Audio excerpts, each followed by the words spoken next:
Most of our enemies died. True. Say, Sargwin, visit the living dungeon of Gryph. You know, blue. Scarlet, go to the living dungeon of Gryph. Even if she went there, we can ambush her. It's fine. So yes, this trip has been slow, exhausting. It's not entirely over yet. And as the trip has progressed, the anger, the constant bleeding in of anger, has subsided from Fargus, just leaving this awkward emptiness that comes from the Midland Sea, because it's neutered and completely severed from nature, courtesy of the fact that the first Emperor made it that way. Yeah. During this long trip, Fargus sort of, after a while, just started to keeping to himself and doesn't really want to talk to anyone, seeming sort of depressed, really. Just hopeless and miserable. And it is on the night of the 15th of Fireseek that you arrive in the lines of ships waiting to dock at the Grand Harbor of Newport. Temperatures have remained above freezing, even at night, so there isn't that to worry about. It does seem that the earth and the air is getting warmer. Thankfully, the winter is shedding itself off ever slowly. True to form, as you did the first time you arrived in Newport, have to wait an hour or so for the ship to dock through. Then you are visited, whenever you do dock, by customs agent, in which case your names are recognized, because by this point your reputation has spread enough. The ship is cursorily examined to see if there's any foul thing aboard. There's not. And you are cleared. You don't even have to pay docking fees. Your names are so known.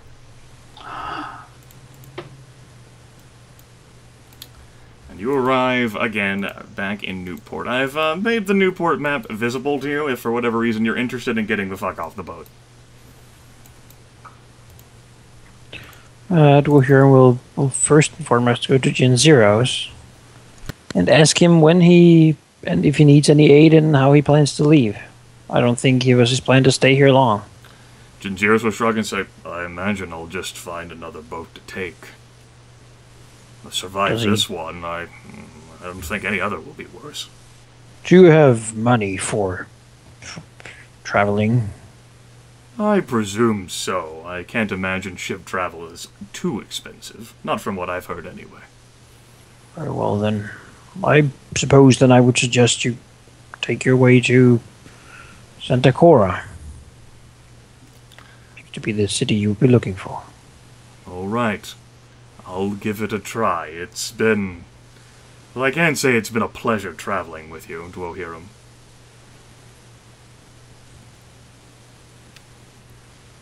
He smiles. There always seems to be unfortunate things coming our way. I hope you have a much more peaceful time in the future. As do I. The Dragonborn Dragonkin will nod to all of you, letting his gaze linger a few seconds longer on Leon, and then he will walk away down the dock, looking for another boat this evening. Well, we'll look at him from the back and mark that if he ever goes to Santa Cora, he will try to see if he can find Jin Zero's. If nothing else, to ensure that he has the life of, well, that he has managed to find the redemption that he's seeking. Currently about 9-ish at night. You have just arrived and you've just freshly docked in the harbor of Newport. The veteran sailors, as they have already gotten their gold, will hastily, after they make sure the ship is well docked and maintained, because they're not going to shirk the duties of their job, will take their leave of you. Alright. They do it with some speed, their superstition, again, taking over, and You know, these veterans have survived by making wise choices in their lives, and being around you was not a wise choice, perhaps. Or so they think. They could have got eaten by Sauron. They think we are the ones who attracted the Sahagin.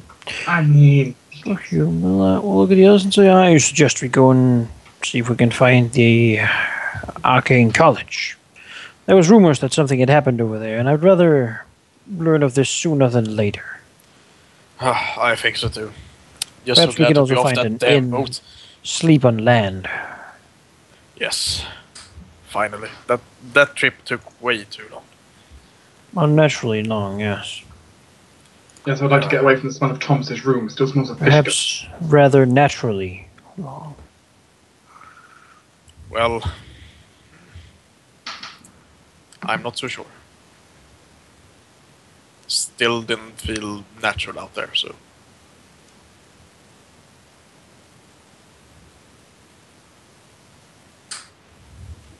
But yes, let's get moving.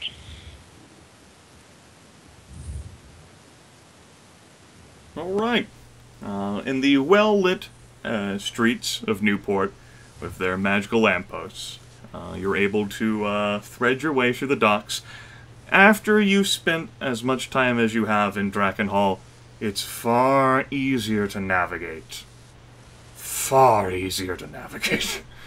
Now, is in urban environments. After the crazed, almost like maniacal, like, you know, completely unfathomable, bizarre, chaotic, demonic construction of those fucking ruins and their oddly angled streets and buildings, being here in a well-gridded, thought-out, planned city that's just made this age, it's such a breath of fresh air.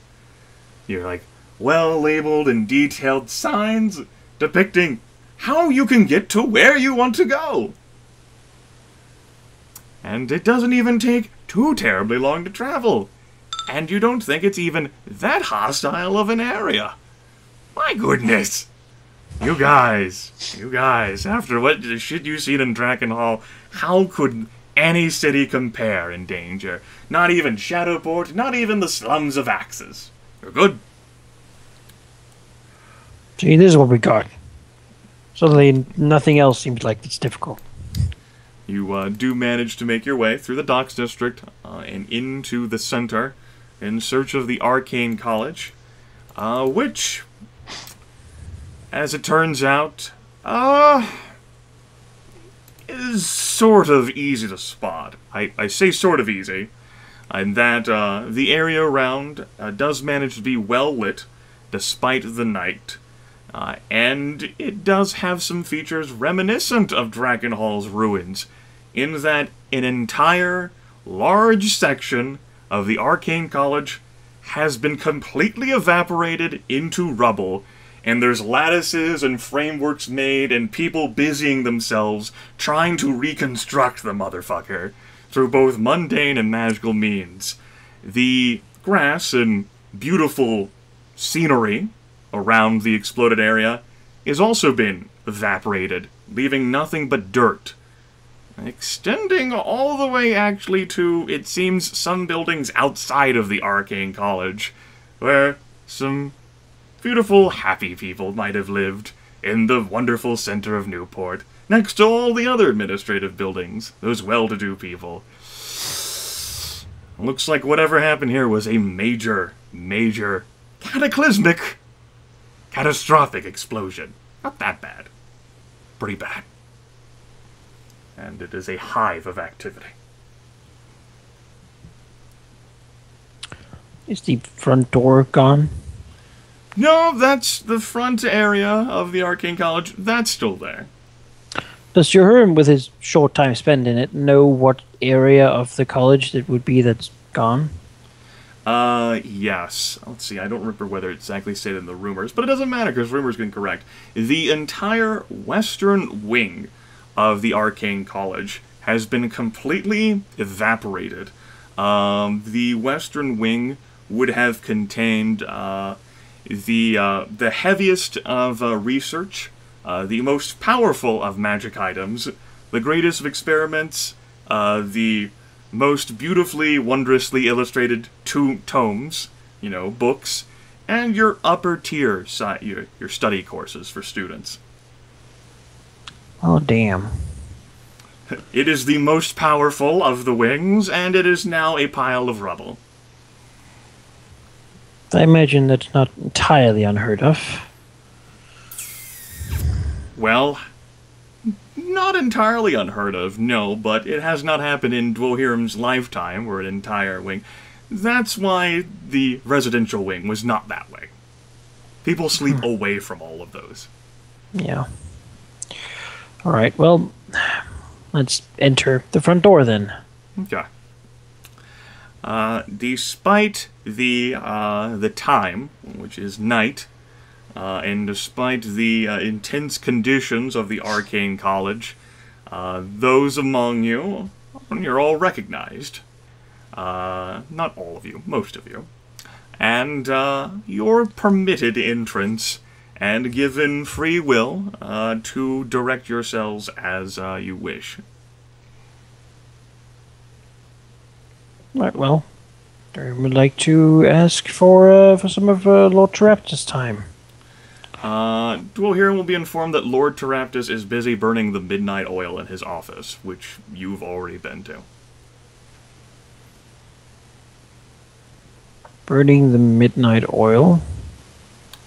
He's staying up late. He's practically gotten no sleep. Oh, okay. Yeah, well, alright then. I suppose we'll go to the office then and knock. Okay. The familiar smell of a active pipe greets you. Smoke pours out of the door as you are ordered to enter. And sitting at a desk, stacks of envelopes and letters and all manners of frayed papers and numerous little ink pots and several quills. Frenzied and harried is the aged face with an unkempt beard and hair, smelling fully of smoke and unwashed nature, Lord Teraptus, who looks up to you and blinks and says, "Oh, you're a sight for sore eyes." Dwohurim sort of bows and says, "It's been too long." Well, oh, come, please. Sweep off all the papers and that's on the chairs. It's fine. Doesn't matter. It's not a priority. Yes, I noticed you've done some remodeling of the college. Yes, remodeling.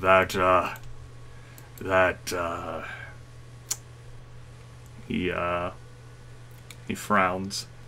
Not quite the remodeling anticipated. He also looks over his shoulders. Oh yes, and this is the Death Speaker, a companion we recently picked up who aided us in our move to here from Drakenhall. Lord Teraptus, He seems to have been. So sorry. He looks up, like he's a bit quizzical about the name, the Death Speaker, stares. The masked figure just stares back. Lord Teraptus waves a dismissive hand. Whatever, have a seat.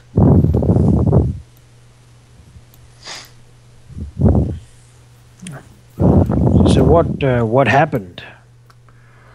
We were,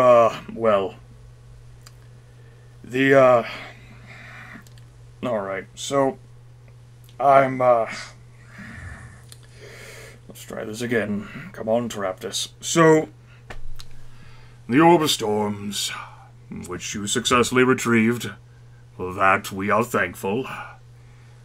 We thought it might in some way, if it properly awoken, for this age, bring about an end to this curious weather phenomenon that's struck. It's not the first cold blight that the Dragon Empire's ever seen, but it's made a harmful impact upon travel and farms, and so we thought we could bring an end to all of that, and we could just awaken the orb and have better control over the situation. What had happened was that, well, we're not entirely sure what happened. We're still looking into that, or rather, I'm still looking into that along with some of the lesser students. All of the major researchers who were behind the ritual to attempt to awaken the orb properly are dead, along with their immediate apprentices and students, along with considerable portions of the senior class studying at the Arcane College. Counts are at least 300 or so dead, both students here as well as professors, as well as members of the surrounding community. There has been a clamor in Newport for this college to be removed due to its considerable danger to the surrounding environments. That I can't exactly dispute right now, based on what happened.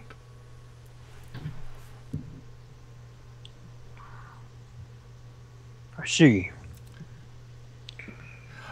We're still trying to figure out what went wrong. It's rather slow, however. The notes, the research, the papers, thousands of valuable documents from this age and ages before, all gone in a puff. And the orb? That is too gone. But considering how it has disappeared in ages prior, I assume it still exists. It perhaps is for the best that it is gone, because we certainly couldn't handle it. He says with a heavy dose of bitterness. Goger shakes his head. Dwohurim says, we sailed across the sea from Dragonhall, the Midland Sea, and on the path we encountered strong Sahakin from the Iron Sea. They have been able to breach into the Midland Sea and disregard the wards. Lord Taramptus' eyes widen. Oh.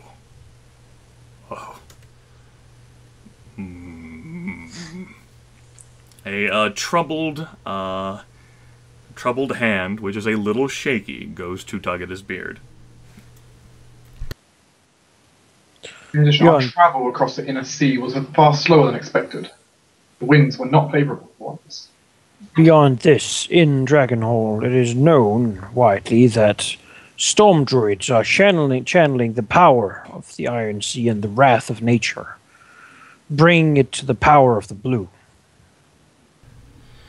It is the primary advantage that she has, and, well, I think, my theory is the reason why she accepted this whole governorship was to have unfettered access and, without any argument at all, to having the power of the Iron Sea funneled to her uses. The Archmage has attempted to discredit her and oust her at every turn, but she has entrenched herself firmly more than ever.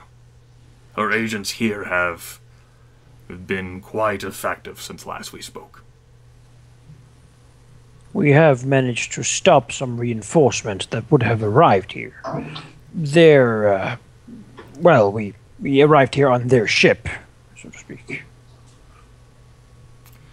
That is some good news in a sea of troubling.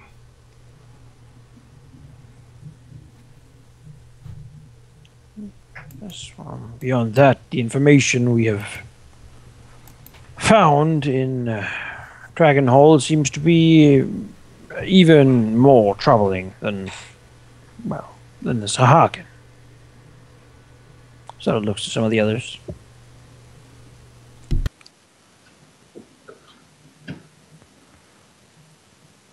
Documented proof could not be found. As, well, the people of Dragonhall don't have a tendency to write a lot of things down. But we have, very strong indications that the blue, and the black, and the red, as they are likely meeting, are planning to end this age by unleashing the Iron Sea upon the Empire.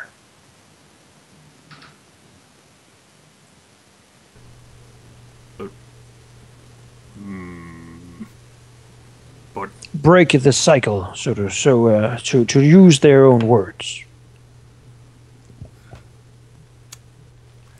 there's a mixture of confusion, lack of understanding, and deep worry on Teraptus's face. But a Blue's Imperial Governor is bound by the Great Silver Worm contract, so she couldn't directly act against the Empire. I don't see how would that benefit. Sahagwin would happily eat everything. How could she possibly ally with those monsters? Maybe there is an alliance? That doesn't make any sense. They are using a new secret organization called the Four, which seems to simply be the three with one in addition to them. It is someone who is incredibly secret. Even supernatural means seems to be unable to divine who this fourth member is. The four. I remember a mention of that whenever you left here, seeking answers and traveling to Drakenhall, which I did advise against. Yes. Sadly, we didn't find any answer to that question. Exactly who the fourth member is. We do, however, now know their goal. Which, as it turns out, although it reassures that we have to stop them, makes it still questionable exactly how. It was suggested that the fourth member might be someone from the Iron Sea. Yes. That... He furrows his brows. That doesn't make any. All encounters that have been had with those creatures over all of the ages. Certainly the Sahagwin have an ancient past, and they do have their dark gods that they worship from a long ago religion that I can't remember anything about, but I haven't known any of them to want anything other than to consume the Empire in revenge for what the Lich King and the first Emperor did to the iron to the Midland Seas. That, and because they see us all as food. Yes. Perhaps they have struck a deal with the Free. Might be some leader that have united them. Lord Teraptus pinches the bridge of his nose. Sahagin have been able to enter the Midland Sea, even though ancient wards of the First Emperor should prevent them. I don't think that we can deny that they might have powerful allies within the Empire that could help them reach this point. That or the... He worriedly taps fingers on the desk. We would have sent the orb to Horizon for further study, but Horizon itself was not receptive. They have concerns of their own. It seems that the city of our master is under trouble of its own, attempting to ascertain how the power is failing in these wards. And I've heard it suggested, without confirmation, that no one is able to get in touch with the Archmage.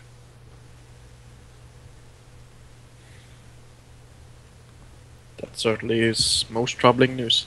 Not that it would be that much of a surprise. The Archmages all, from my hearing and reading, have their own idiosyncrasies, their own quirks.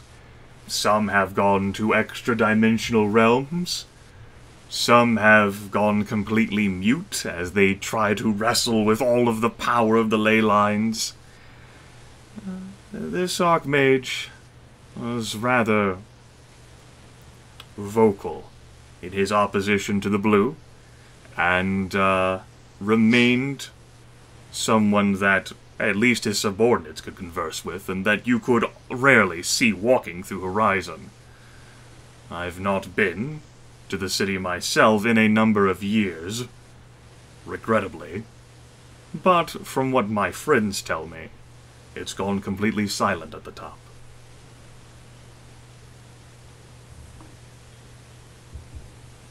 Thus, we were left to our own devices, which resulted in... He falls silent and just inhales from his pipe.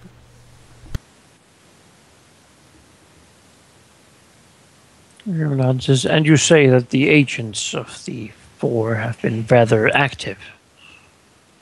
Yes, you will recall the suggestion I gave for how you could spend your time. Ever so long ago, hunting, Exilia? Yes. Yes, her. And with the hope that she could be somewhere in Little Drakenhall, or somewhere in the city as well. Perhaps those we had who could have prevented the ritual from awakening the orb from ending as it did, perhaps if she hadn't killed those, I am sure she has killed those, then this catastrophe would not have occurred. There, of course, is also to the east. The defenses there, I hear tell, are increasingly strained. It is difficult for the seawall to receive reinforcements at this point in time, and if the wards are weakening, and if the Sahagwin are acting, perhaps in concert with the three, then they would know that the time to strike is better now than it has been. We are increasingly reliant on the Druids for their assistance, but I know that Cape Thunder and those towers along that wall could use any assistance.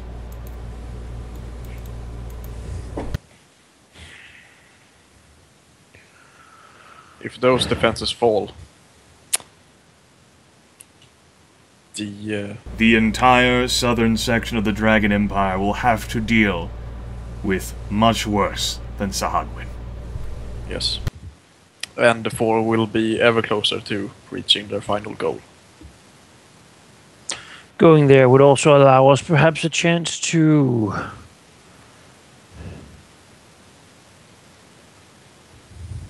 find out if this is indeed an alliance they're looking at, and perhaps even what the fourth member would be, if it is someone from the Iron Sea. And even if we don't find anything, we would still be helping.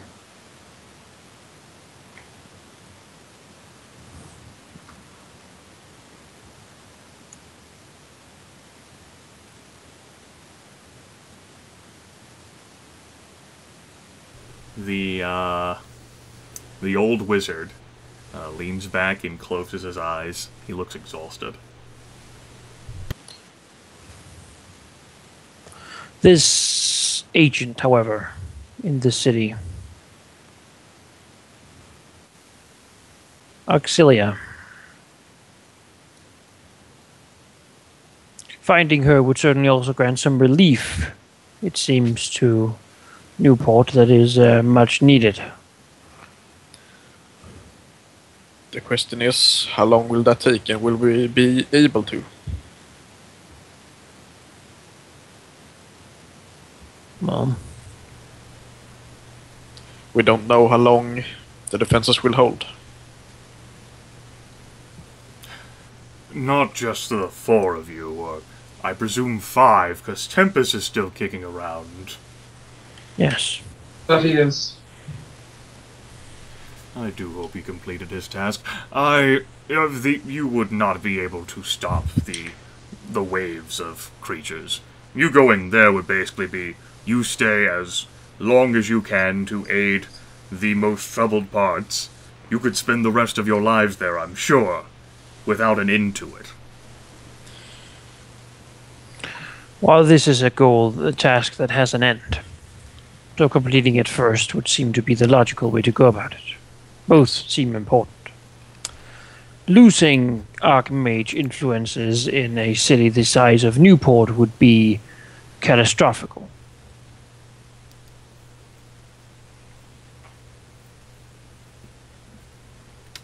Well, the city itself is not under much danger, I don't think. It's just my operatives who've been singled out and targeted. The attempts to investigate have resulted in misinformation and death. And with this tragic explosion, I mean, he, like, offers, like, a helpless shrug.